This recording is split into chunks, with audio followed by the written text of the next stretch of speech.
మొత్తానికి ప్రీని ఇగ్నోర్ చేసి just mains కోసం అంటే మెయిన్స్ లెవెల్వే చేశారనుకోండి, స్పీడ్ తగ్గిపోతుంది. ఎందుకంటే క్లర్క్ ఎగ్జామ్ కాబట్టి మీకు స్పీడ్ అండ్ అక్యురసీ రెండు ఇంపార్టెంట్ కాబట్టి మీ స్పీడ్ తగ్గకుండా ఉండడానికి మీరు ప్రీకి కూడా టైం ఇవ్వాలి. దెన్ నెక్స్ట్ మీరు మెయిన్స్ అంటే కాన్సెప్ట్.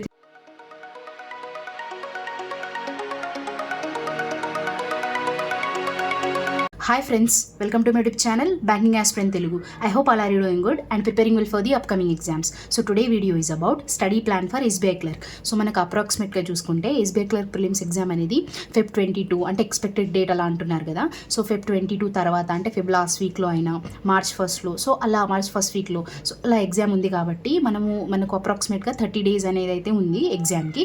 సో మనం ఈ 30 daysలో ఎలా ప్రిపేర్ అవ్వాలి, సో ఈ స్టడీ ప్లాన్ ఎలా చేసుకోవాలి, ఎందుకంటే మనకి 30 days చాలా ఇంపార్టెంట్. ఎందుకంటే మనము ఏ సబ్జెక్ట్కి ఎంత టైం ఇవ్వాలి అనేది తెలిసి ఉండాలి. లేకపోతే మనము ఒకటే సబ్జెక్ట్ బాగా చదవాలనుకోండి, వేరే సబ్జెక్ట్స్లో కూడా మార్క్స్ రావాలి కదా.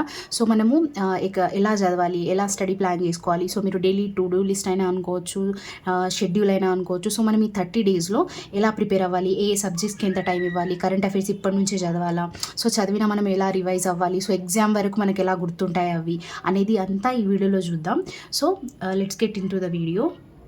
సో ఫస్ట్ ఆఫ్ ఆల్ మనం చూసుకుంటే మండే టు సాటర్డే ఏం చేయాలి, ఆన్ సండే ఏం చేయాలి. సో మీరు అనుకోవచ్చు అబ్బా డైలీ చదవాలా, సో సండే మనకు కొంచెం రిలీఫ్గా ఉంటుంది. అంటే సండే మరీ ఎక్కువగా చదవాల్సిన అవసరం లేదు. So Monday to Saturday so మీకు ఎక్కడ ఇట్లా 12 to 16 hours స్టడీ చేయాలి, మార్నింగే లేవాలి, సో అలా అని ఏమి ఉండదు. సో ఇవి నేను చెప్పేవి మీ లైఫ్ స్టైల్కి అకార్డింగ్గా మీరు, కానీ టైం మాత్రం అంతే ఇవ్వాలి.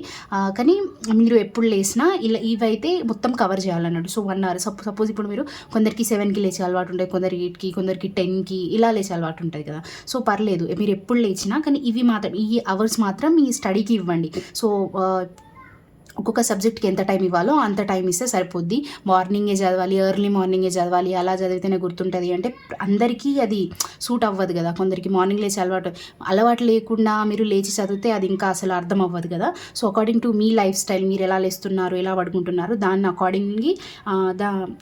అకార్డింగ్గా మీరు టైం అనేది సెట్ చేసుకోండి. కానీ టైం మాత్రం సబ్జెక్ట్స్కి అంతే ఇవ్వండి, సో ఎక్కువ తక్కువ కాకుండా. సో ఏమేమి ఎలా చేయాలి అనేది చూద్దాం ఇప్పుడు. సో ఫస్ట్ మీరు స్టార్ట్ చేయడం 1 hour daily current affairs. So already మీకు చాలాసార్లు చెప్పాను నేను. సో డైలీ కరెంట్ అఫైర్స్ చేయడం వల్ల లాభాలేంటి ఎగ్జామ్. సో మీకు ఇప్పుడు మీరు డైలీ కరెంట్ అఫైర్స్ ఇప్పుడు చేయలేదనుకోండి, మీకు ఎగ్జామ్ టైం వరకు అంటే మీరు ప్రిలిమ్స్ రిజల్ట్ వరకు వెయిట్ చేయకపోయినా, జస్ట్ ఇప్పుడు ఈరోజు ప్రిలిమ్స్ అయింది, మీరు నెక్స్ట్ నుంచి కరెంట్ అఫైర్స్ ప్రిపేర్ అయినా మీరు అందులో మెయిన్స్ వరకు జస్ట్ 2-3 months మంచిగా అంటే కవర్ చేయగలరు, అన్నీ చదవగలరు. అంతేగాని 6 months ఇలా అస్సలు చేయలేరు. సో చేసినా మీకు ఎగ్జామ్ టైం వరకు రిటైన్ అవ్వదు, గుర్తుండదు. సో మీరు ఇప్పటి నుంచే చేశారనుకోండి, మీకు జస్ట్ అప్పుడు మెయిన్స్ ఎగ్జామ్ అప్పుడు కొత్తగా చదవాల్సిన అవసరం ఉండదు. నార్మల్గా ముందు చదివినవే రివైజ్ చేసుకోవచ్చు. లేకపోతే మీరు ఎక్కడైనా సపోజ్ డాటా రిలేటెడ్ ఉన్నా మీరు నోట్స్ ప్రిపేర్ చేసుకున్నా అవి కూడా చదవచ్చు అన్నట్టు, టైం ఎక్కువ ఉంటుంది. సో అందుకే మీరు డైలీ కరెంట్ అఫైర్స్ చేయండి. దానివల్ల మీకు ఇప్పుడు చదవడానికి ఇబ్బందిగా అనిపిస్తుంది, అబ్బా ఇప్పుడు మెయిన్సే రాలేదు, సో కొంచెం ఉంటుంది కదా ప్రిలిమ్స్ రిజల్ట్ వచ్చినాక చేస్తే, అలాంటి థాట్స్ కూడా వస్తాయి. సో అలాంటివి అసలు మీరు చేయకండి, డైలీ కరెంట్ అఫైర్స్ అయితే చేయండి. మీరు ఈ ఎగ్జామ్ కాకుండా ఏ ఎగ్జామ్కైనా యూజ్ అవుతాయి కదా. సో డైలీ కరెంట్ అఫైర్స్ అనేది ఒక హ్యాబిచువల్గా చేసుకోండి, హ్యాబిట్లా చేసుకోండి. దెన్ నెక్స్ట్ మనము editorial. So same current affairs ఎలా మనకు ఎగ్జామ్లో మంచిగా అంటే లాంగ్ టర్మ్ అన్నట్టు, ఇవి ఇప్పుడు చేస్తే ఇప్పుడే రిజల్ట్ అలా కాదు. అంటే కొన్ని ఉంటాయి మనకు ఇన్స్టెంట్ రిజల్ట్ అలవాటు అయిపోయింది కదా, ఇప్పుడు ఒక 1/2 hour చేస్తే దెన్ నెక్స్ట్ మనకు రిజల్ట్ కనబడాలి అని, అలా కాదు. ఇవి లాంగ్ రన్లో పనికొస్తాయి అన్నట్టు. అందుకే మీరు డైలీ చేస్తూ ఉంటేనే మీకు ఆ చేంజ్ అనేది కనిపిస్తుంది. మీరు ఒకరోజు చేసి గ్యాప్ ఇచ్చి మళ్ళీ చేశారనుకోండి, మీకు ఆ చేంజ్ అస్సలు కనిపించదు. మళ్ళీ మీకు నెగిటివ్ థాట్స్ వస్తాయి, అరే చదివినా అసలు ఇంప్రూవ్ అవ్వట్లేదని. ఇవి current affairs, editorial and English classes వినడం అనేది మీరు డైలీ చేస్తేనే మీరు చేంజెస్ కనిపిస్తాయి. అంతేగాని ఇర్రెగ్యులర్గా ఉండి చేస్తే మీకు అసలు కనిపించవు. మీరు ఆ 2-3 days చేసిన కష్టం కూడా వేస్ట్ అవుతుంది. సో అందుకే బీ కన్సిస్టెంట్ అసలు. సో అలా సేమ్ డైలీ ఎడిటోరియల్ చేయండి. Then next 1 hour English class. మీకు యూట్యూబ్లో ఉంటే యూట్యూబ్, మీరు ఎక్కడైనా కోచింగ్ తీసుకుంటే అక్కడైనా. సో మీరు ఇంగ్లీష్కి మాత్రం 2 hours డెఫినెట్గా ఇవ్వండి. So 1 hour daily current affairs. So daily current affairs వినండి, 1 hour daily editorial, 1 hour English class. So English క్లాస్కి మీకు సోర్స్ దొరకలేదు అనుకుంటే, మీ హిందీలో అయితే నేను చెప్పేది అడ్డా 24/7లో సంతోష్ సార్ అని చెప్పాను కదా, తాను ఎగ్జామ్కి రిలేటెడ్ కంటెంట్ ఇస్తున్నారు. మీకు హిందీ అర్థమైతే ఈ క్లాస్ వినండి. లేకపోతే మీరు ఎక్కడ చాలా అందరు చేపిస్తున్నారు కాబట్టి మీకు ఎక్కడ అర్థమైతే అక్కడ చేయండి, కానీ చెయ్యండి. ఎందుకంటే ఎగ్జామ్ రిలేటెడ్ కాంటెంటే ఉంటుంది మోస్ట్లీ. సో ఇవి 3 చేయండి. దీని తర్వాత మన సెల్ఫ్ స్టడీ అంటే ఇవన్నీ క్లాసెస్ వినడమే కదా. సో మనం సెల్ఫ్గా ఏం చేయట్లేదు. కరెంట్ అఫైర్స్ అయినా ఒకరు చెప్తే వినేటివి, ఎడిటోరియల్ అయినా చెప్తే వినేటివి, ఇంగ్లీష్ క్లాస్ అయినా వాళ్ళు చెప్తుంటే మనం అర్థం చేసుకుంటాం కదా. సో ఇది నార్మల్గా వినడం అన్నట్టు. సో మనకు ప్రిపరేషన్లో ఇది క్లాసెస్ వినడం అనేది తక్కువ చేయాలి, సెల్ఫ్ స్టడీ అనేది ఎక్కువ చేయాలి. సో మనం ఎందుకంటే ఎగ్జామ్ మనం రాస్తాం, వాళ్ళు వెళ్ళి రాయరు కదా. సో ఇవి అర్థం అంటే నార్మల్గా వినే క్లాసెస్. సో సెల్ఫ్ స్టడీ చాలా ఇంపార్టెంట్. మీరు ప్లాన్ చేసుకున్న ఒక షెడ్యూల్ ప్లాన్ చేసుకున్న మీరు క్లాసెస్ వినడం అనేది 3 to 4 hours కన్నా ఎక్కువ వినకండి. మీరు సెల్ఫ్ స్టడీ పైన ఎక్కువ అవర్స్ అంటే ఎక్కువ 6 hours అయినా నేను సెల్ఫ్ స్టడీ చేస్తా, లేకపోతే 5 hours అయినా సెల్ఫ్ స్టడీ చేస్తా. సో సెల్ఫ్ స్టడీతోనే మీలో ఇంప్రూవ్మెంట్ అనేది మీకు కనిపిస్తుంది అన్నట్టు. మీరు చూడండి, ఒకసారి అబ్జర్వ్ చేయండి. మీరు ఏ క్లాస్ విన్నా, సపోజ్ క్వాంట్ క్లాస్ విన్నా సార్ చెప్తున్నంత వరకు మనకి ఈజీగా సాల్వ్ అవుతుంది. అదే మీరు ఇంట్లో మీరు ప్రాబ్లమ్ సాల్వ్ చేస్తే కాదు. సో మీరు కానీ కావాలి కదా, ఎగ్జామ్లో మనమే చేస్తాం కాబట్టి. సో దానికి సెల్ఫ్ స్టడీ అనేది చాలా ఇంపార్టెంట్. సో ఇవి మీరు విన్న తర్వాత సెల్ఫ్ స్టడీ చేయండి. సో సెల్ఫ్ స్టడీలో ఏం చేస్తారంటే 2 hours రీజనింగ్లో కూడా ప్రీ ప్లస్ మెయిన్స్. సో అరే మెయిన్స్కి ఇంకా చాలా టైం ఉంది, ఫస్ట్ ప్రీకే 1 month టైం ఉంది, మెయిన్స్కి ఇంకా చాలా టైం ఉంది, ప్రీలో క్వాలిఫై అయితే చూద్దాంలే, ఇలాంటి థాట్స్ డెఫినెట్గా వస్తాయి, నాకు కూడా వచ్చేటివి. కానీ అలాంటి థాట్స్ని పక్కన పెట్టి మీరు ప్రాక్టికల్గా ఉండాలన్నట్టు. సో ఫస్ట్ మీరు ప్రిలిమ్స్తో స్టార్ట్ చేయండి. సో ఇక్కడ 2 hours రీజనింగ్ ఇచ్చాను కాబట్టి, ఎందుకంటే పజిల్స్ ఉంటాయి, చదవాల్సింది చాలా ఉంటుంది కదా. సో పజిల్స్ ఉంటాయి, సీటింగ్ అరేంజ్మెంట్ ఉంటుంది, బ్లడ్ రిలేషన్, ఇంకా ఇన్పుట్ అవుట్పుట్, ఇలాంటివి చాలా ఉంటాయి కదా. సో మినిమం 2 hours అయినా ఇవ్వాలి. 2 hours కన్నా ఎక్కువ ఇచ్చారనుకోండి మీరు బోర్ అయిపోతారు. సో 2 hours ఈజ్ ఇనఫ్ అన్నట్టు.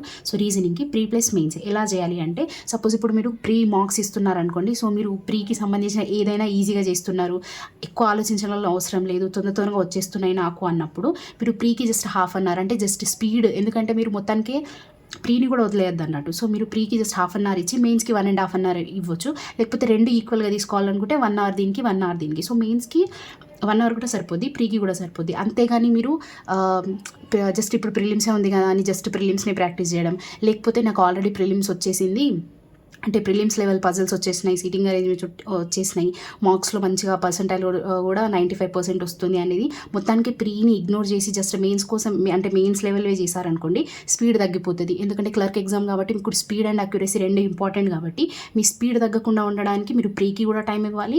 దెన్ నెక్స్ట్ మీరు మెయిన్స్ అంటే కాన్సెప్ట్ క్లారిటీ కోసం మెయిన్స్ కూడా ఇవ్వాలి. సో ఇవి 2 ప్యారలల్గా చేస్తేనే మీకు ఎగ్జామ్ క్లియర్ అయ్యే ఛాన్సెస్ ఎక్కువ ఉంటాయి అన్నట్టు. మీరు మొత్తానికి ప్రీ ఒక్కటే తీసుకొని ప్రాక్టీస్ చేయడం, లేకపోతే మొత్తానికి మెయిన్స్ ఒకటే ప్రాక్టీస్ చేయడం, అలాంటివి అస్సలు చేయొద్దు. ప్రీకి మెయిన్స్కి అంత ఇంపార్టెన్స్ ఇవ్వాలి. కాకపోతే ఇంపార్టెన్స్ అనేది ఎలా డిసైడ్ చేసుకోవాలి అంటే అది మీ చేతుల్లో ఉంది అన్నట్టు. సో మీకు అర్థమవుతుంది కదా, ప్రీ లెవెల్ ఇవి చేస్తున్నా అంటే మెయిన్స్కి కొంచెం ఎక్కువ టైం ఇవ్వచ్చు. అదే నాకు ప్రీలోనే కొంచెం టైం పడుతుంది పజిల్స్ అయినా అవి ఏమైనా చేయడానికి, సో అప్పుడు మీరు ప్రీకి ఎక్కువ టైం ఇచ్చి మెయిన్స్కి తక్కువ టైం చేయొచ్చు. సో ఆ టైం అనేది మీరు మీ అకార్డింగ్గా మీ స్ట్రెంత్ వీక్నెస్ చూసి చేసుకోండి. కానీ 2 hours మాత్రం డెఫినెట్గా ఇవ్వండి రీజనింగ్కి. Same goes with quant. So మనకి ఇక్కడ రీజనింగ్ క్వాంట్ కాన్సెప్చువల్ కాబట్టి 2 hours ప్రీ మెయిన్స్ 2 ప్రాక్టీస్ చేయాలన్నట్టు. సేమ్ ఇక్కడ క్వాంట్లో కూడా డిఐస్ అయినా క్యాలిక్యులేషన్ స్పీడ్ మ్యాథ్స్ అయినా ఇవి ఏంటి అంటే మనము చేయకుండా ఉన్నాం అనుకోండి, స్పీడ్ ఆటోమేటిక్గా తగ్గిపోద్ది, మీకు అర్థం కూడా కాదు. అరే నాకు వచ్చు కదా, సింప్లిఫికేషన్ అందరు చేస్తారు, అన్నీ చేస్తారు. కాకపోతే ఎగ్జామ్ టైంలో మనకు స్పీడ్ అంటే టైం బేస్డ్ కాబట్టి మీరు ఎంత స్పీడ్గా చేస్తే మీ వీక్ టాపిక్స్ ఉన్నాయి అంత చేయడానికి టైం ఉంటుంది. కాబట్టి మీరు జస్ట్ వచ్చినాయని వదిలేసి మెయిన్స్కే, సో అందరికీ ఉంటుంది ఎలా అంటే ప్రిలిమ్స్కి క్లియర్ అవుతుంది మెయిన్స్ అవ్వట్లేదు అనేసి ఇప్పటి నుంచి మెయిన్స్ చేయడం స్టార్ట్ చేస్తారు. సో అప్పుడు ఏమవుతుందంటే ప్రీకి మనము టైం అంటే స్పీడ్గా చేయాలి కాబట్టి ఆ టైం అనేది అంటే ఏమవుతుందంటే ప్రాక్టీస్ చేయడంలో ఆ టైం కూడా అంటే పెరుగుతుంది అన్నట్టు. సో ఆ స్పీడ్ అనేది మీరు తగ్గిపోతుంది. సో అప్పుడు మీరు ప్రీఏ క్వాలిఫై కాకపోతే మెయిన్స్కి ఎలా వెళ్తారు చెప్పండి. అందుకే 2 తీసుకెళ్ళాలంటే 2 ప్యారల్గా తీసుకెళ్తేనే మీకు ప్రీ ప్లస్ మెయిన్స్ అన్నీ క్లియర్ అవుతాయి అన్నట్టు. సో ఇది 2 hours రీజనింగ్కి ఇవ్వండి, 2 hours క్వాంట్కి ఇవ్వండి. Then next 1 hour daily quizzes and topic wise marks. So ఇదంతా self study. So 1 hour daily quizzes అంటే మీరు ఏ యాప్ అయినా యూజ్ చేసుకోండి. సో అందులో డైలీ క్విజెస్ వస్తాయి అన్నట్టు. ఇప్పుడు ఎస్బీఐ క్లర్క్ ఎగ్జామ్కి, ఎస్బీఐ పిఓ ఎగ్జామ్స్కి డైలీ క్విజెస్ వస్తాయి. సో అవి మాత్రం మీరు డెఫినెట్గా ఇవ్వండి, అవి చాలా యూస్ఫుల్ అవుతాయి అన్నట్టు. అందులో కరెంట్ అఫైర్స్ క్విజ్ కూడా ఉంటుంది, అది కూడా ఇవ్వండి. సో మీరు ఇచ్చేవి 4 subjects ఉంటాయి కదా, అవి ఇవ్వండి. హార్డ్లీ 5 to 10 minutes ఉంటాయి అంతే అవి. సో కరెంట్ అఫైర్స్ ఇవ్వండి, క్వాంట్, రీజనింగ్, ఇంగ్లీష్. సో ఈ 4 క్విజెస్ ఇవ్వండి. Then next topic wise marks. So మీ ఏ టాపిక్ వీక్ ఉంటుందో మీకు తెలిసి ఉంటుంది కదా. సో ఫస్ట్ మీరు స్ట్రాంగ్ టాపిక్ ఉన్నది చెక్ చేసుకోండి. ఒక 2, 3 ఇచ్చాక దెన్ నెక్స్ట్ వీక్ టాపిక్స్కి వెళ్ళండి. అప్పుడు మీ టాపిక్ వైజ్ మార్క్స్ కూడా కవర్ అవుతాయి అన్నట్టు. ఇవి డైలీ చేయాల్సినవి. సో మండే టు సాటర్డే ఇవన్నీ డైలీ చేయాలి. ఇవి డైలీ చేస్తేనే మీ మార్క్స్ అనేవి ఇంక్రీజ్ అవుతాయి. మీరు ఇర్రెగ్యులర్గా ఉండి చేస్తే మీరు అసలు ఇంప్రూవ్మెంట్ చేసింది కూడా వేస్ట్ అవుతుంది. సో అందుకే మీరు డైలీ చేయండి. ఈ నెక్స్ట్ 30 days అయితే మీరు ఇవి చేసి చూడండి. మీరు డెఫినెట్గా మీ మార్క్స్ అనేవి ఇంక్రీజ్ అవుతాయి. దెన్ నెక్స్ట్ ఆన్ సండే ఏం చేస్తారంటే ఎక్కువ ఏం లేదు సండే చేయడానికి, జస్ట్ ఇవన్నీ చేస్తారు కదా. సో ఎస్బీఐ క్లర్క్ మాక్ అయితే ఒకటి ఇవ్వండి. ఒకటి 1 hourది మాక్ ఉంటుంది కదా మనకు అందరికి తెలిసినట్టు. ఆ మాక్ ఇవ్వండి. అందులో మీరు ఎన్ని మార్క్స్ వస్తున్నాయి, ఎక్కడ రాంగ్ చేస్తున్నారంటే అనలైజ్ చేయడం ఇంపార్టెంట్ కదా. అక్యురసీ తగ్గుతుందా, స్పీడ్ తగ్గుతుందా, దీన్ని ఇంకా ఫాస్ట్గా ఎలా చేయాలి, సో అనేవి మీరు అన్నీ డెఫినెట్గా అనలైజ్ చేసుకోవాలి. అలా అనలైజ్ చేయకుండా మీరు జస్ట్ మార్క్స్ అవి చూస్తే కరెక్ట్ కాదు, అంటే ఇంప్రూవ్మెంట్ అవ్వదు అన్నట్టు. మళ్ళీ నెక్స్ట్ మార్క్ ఇచ్చినప్పుడు కూడా అవే మార్క్స్ వస్తాయి, అదే పర్సెంటైల్ వస్తుంది. మీరు అనలైజ్ చేస్తే ఈరోజు వచ్చిన మార్క్స్ మళ్ళీ నెక్స్ట్ మార్క్ ఇచ్చేటప్పుడు వచ్చిన మార్క్స్ డెఫినెట్గా డిఫరెన్స్ అనేది కనిపిస్తుంది మీరు మంచిగా అనలైజ్ చేసుకుంటే. సో అది మార్క్స్ ఇవ్వడం అంటే జస్ట్ ఇవ్వడం కాదు, దాన్ని అనలైజ్ చేసి నెక్స్ట్ మార్క్లో అలాంటి మిస్టేక్స్ చేయొద్దు. అలా చేస్తూ రియల్ ఎగ్జామ్లో మనం ఎంత బాగా పర్ఫామ్ చేస్తాం అనేది అది మార్క్స్ యూజ్ అన్నట్టు. సో మార్క్స్ అనేవి చాలా ఇంపార్టెంట్. మీరు ఇవ్వకపోతే మీరు ఏదైనా ఫ్రీ మార్క్స్ అయినా ఇవ్వచ్చు, మీరు పర్చేస్ చేసి కూడా ఇవ్వచ్చు, కానీ మార్క్స్ అయితే డెఫినెట్గా ఇవ్వండి. దెన్ నెక్స్ట్ సండే ఇంకొకటి ఏం చేస్తారంటే weekly current affairs revision. So ఇక్కడ మనం డైలీ చేస్తున్నాం కదా, డైలీ చేస్తూ ఆ 7 daysవి వీక్లీ రివిజన్ మీరు యూట్యూబ్లో అయినా చేయొచ్చు, మీరు జస్ట్ నోట్స్ ప్రిపేర్ చేస్తే దానితో కూడా చేయొచ్చు. సో వీక్లీ చేశారనుకుంటే మీరు ఒక దగ్గర ఉంటాయి, మీకు రిటైన్ అవుతుంది అన్నట్టు. సో దెన్ నెక్స్ట్ మీకు ఇంకా వీక్లీ ఇంకా టైం అంటే చేయాలనిపిస్తే, చదవాలనిపిస్తే కొన్ని టాపిక్స్ ఉంటాయి కదా. సో మనకు బ్యాంక్లో అడిగేటివి, ఎగ్జామ్స్లో అడిగేటివి, ఆర్బీఐ రిలేటెడ్, అంటే ఇప్పుడు మానిటరీ పాలసీ వచ్చినా అందులో అవి డెఫినెట్గా అడుగుతాను. రెపో రేట్ అలాంటివి ఒక దగ్గర రాయండి. జీడిపి ప్రొజెక్షన్స్ ఉంటాయి కదా, ఒక్కొక్కరు ఒక్కొక్క ప్రొజెక్షన్ ఇస్తారు కదా. ఇప్పుడు ఫైనాన్షియల్ ఇయర్ కూడా ఎండ్ అయిపోతుంది, సో అందరి ప్రొజెక్షన్స్ ఇస్తారు కదా. అవన్నీ మీరు అడుగుతారు కదా, నోట్స్ ప్రిపేర్ చేసుకోవాలా వద్దా, డైలీ చదవాలంటే మీరు normal news daily just classes వింటే సరిపోద్ది. కానీ ఇలాంటివి ఉంటాయి, జీడిపి ప్రొజెక్షన్స్ అయినా రెపో రేట్ ఇలాంటివి అన్నీ ఒక దగ్గర రాసుకుంటే జస్ట్ ఆర్బీఐ రిలేటెడ్ అని మీకు క్వశ్చన్ వచ్చింది అనుకోండి, అక్కడ నుంచి 2-3 మార్క్స్ అయితే డెఫినెట్గా వచ్చేస్తాయి అన్నట్టు. సో అందుకే ఆర్బీఐ రిలేటెడ్ న్యూస్ ఉంటాయి కదా, జీడిపి ప్రొజెక్షన్స్ అయినా, సిపిఐ ప్రొజెక్షన్ అయినా, ఆర్బీఐ ఎంత ప్రొజెక్షన్ చేసింది, ఎలా ఉంటాయి ఇలాంటివి, అక్విజిషన్స్ అయినా, బ్యాంక్ రిలేటెడ్ ఏమైనా అయినా అలాంటివి మీరు ఒక దగ్గర రాసుకోండి.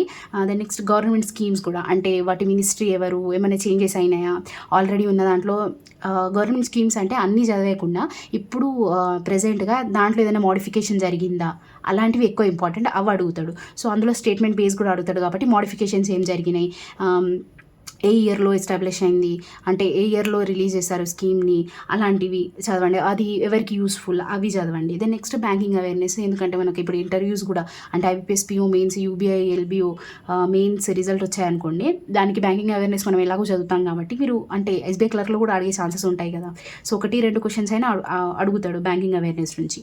సో అవి కూడా చదవండి. దాంతోపాటు స్టాటిక్ చదవండి. సో ఇలా మీరు వీక్లీ తొందరగా అయిపోతే వీక్లీ రివిజన్ కూడా 1 hour పడుతుంది అనుకుంటా. సో 1 hour, 1.5 hour అంతే. ఆ రివిజన్ చేసుకున్న తర్వాత మీరు ఇంకా చదవాలనిపిస్తే డైలీ, అంటే ఒకటే సండే రోజు ఇవన్నీ టాపిక్ అంటే ఇవన్నీ టాపిక్స్ చదవాలా అంటే అలా చదవద్దు, అంటే చదివినా గుర్తుండవు డెఫినెట్గా.